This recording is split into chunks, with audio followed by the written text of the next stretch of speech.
Actress Gale Storm realized the power of television soon after her sitcom, My Little Margie, debuted in 1952. Before that, she had acted in 35 movies but had never felt a connection with her audience.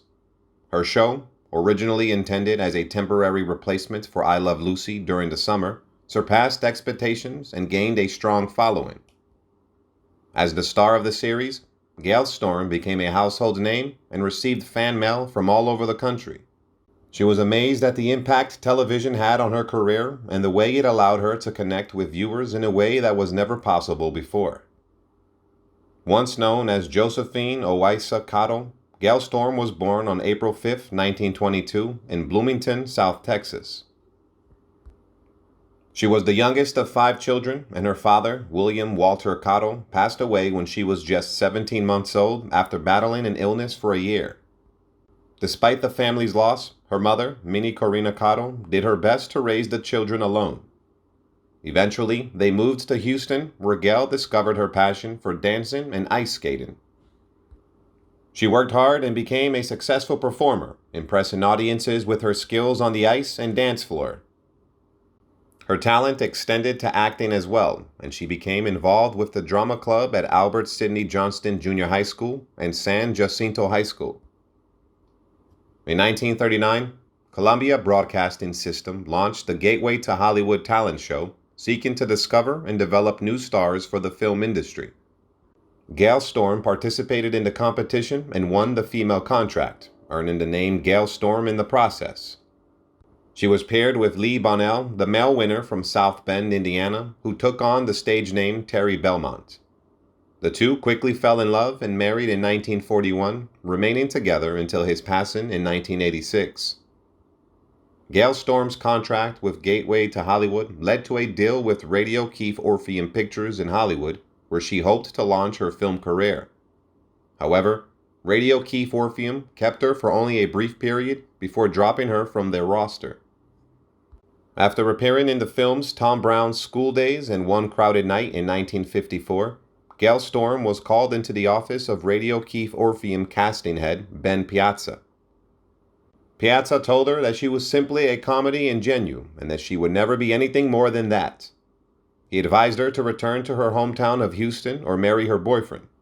To make matters worse, he also informed her that the studio was dropping her 6-month option. Despite this discouraging news, Gale Storm remained committed to her craft and continued to pursue her dreams. Her perseverance ultimately paid off when she landed the lead role in the hit sitcom My Little Margie. After the success of the show, Ben Piazza called Gale Storm and admitted that he had made a mistake in dropping her from the studio. He told her that she was his biggest mistake and that he was impressed by her success. After being dropped by Radio Keefe Orpheum, Gale Storm was faced with a difficult decision. Despite the setback, she was determined to stay in California because of her relationship with her husband Lee. Gale continued to pursue her passion for acting, and despite facing rejection and disappointment, she remained humble and open to opportunities. She didn't let her ego get in the way of her career and was willing to work on inexpensive movies to hone her craft. What made Gale special was her ability to connect with people. Even when she was working on minor films, her charm and personality shone through. She was well liked by her colleagues and was known for her cooperative spirit on set.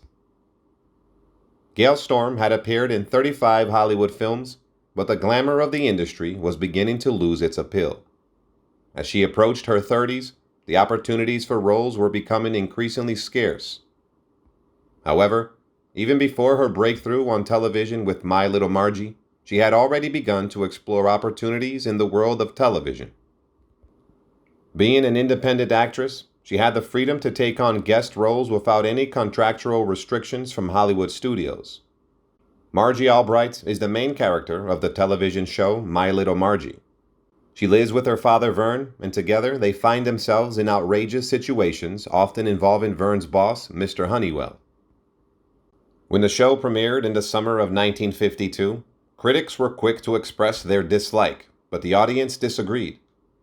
The ratings proved that viewers loved the show, as it stayed in the top 10 throughout the entire summer and finished its 12-week run in 3rd place. Gale Storm's popular sitcom, My Little Margie, came to an end in August 1955 after airing 126 episodes. The producers decided not to invest in more episodes and believed they had enough material to run it in reruns. Despite the show's success, Gale was content with the cancellation as it gave her the chance to spend more time with her family. She was also starting to make a name for herself as a singer with her performances at the Thunderbird in Vegas in 1953, earning her praise from audiences. Gale Storm's career as a performer was not limited to acting. In 1955, a year after My Little Margie ended its run, she signed a recording contract with Dot Records. Her singles I Hear You Knockin' and Dark Moon achieved success, as did her albums Gale Storm, Gale's Great Hits, and Gale Storm Sings. In 1956, Gale returned to television with her show, The Gale Storm Show, which aired until 1960 for a total of 126 episodes.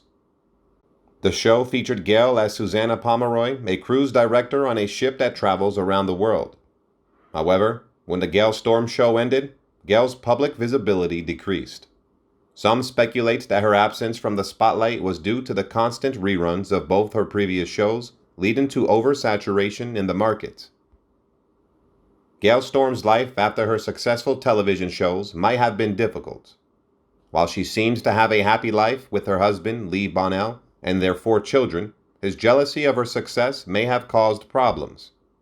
Lee had to leave acting and switch to insurance, which might have added to his frustration.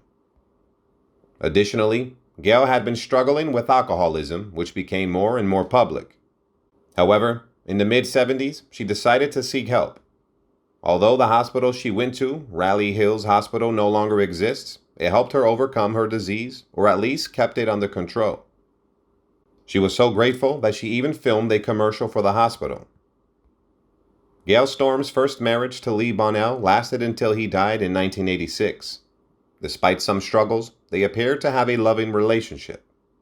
After Lee's passing, Gale found happiness again with Paul Masterson. They were married for 10 years until he died in 1996. On June 27, 2009, Gale passed away at a convalescent hospital in Danville at the age of 87. Her legacy as a beloved actress and singer continues to live on. Goodbye, and rest in peace, legend actress Gale Storm.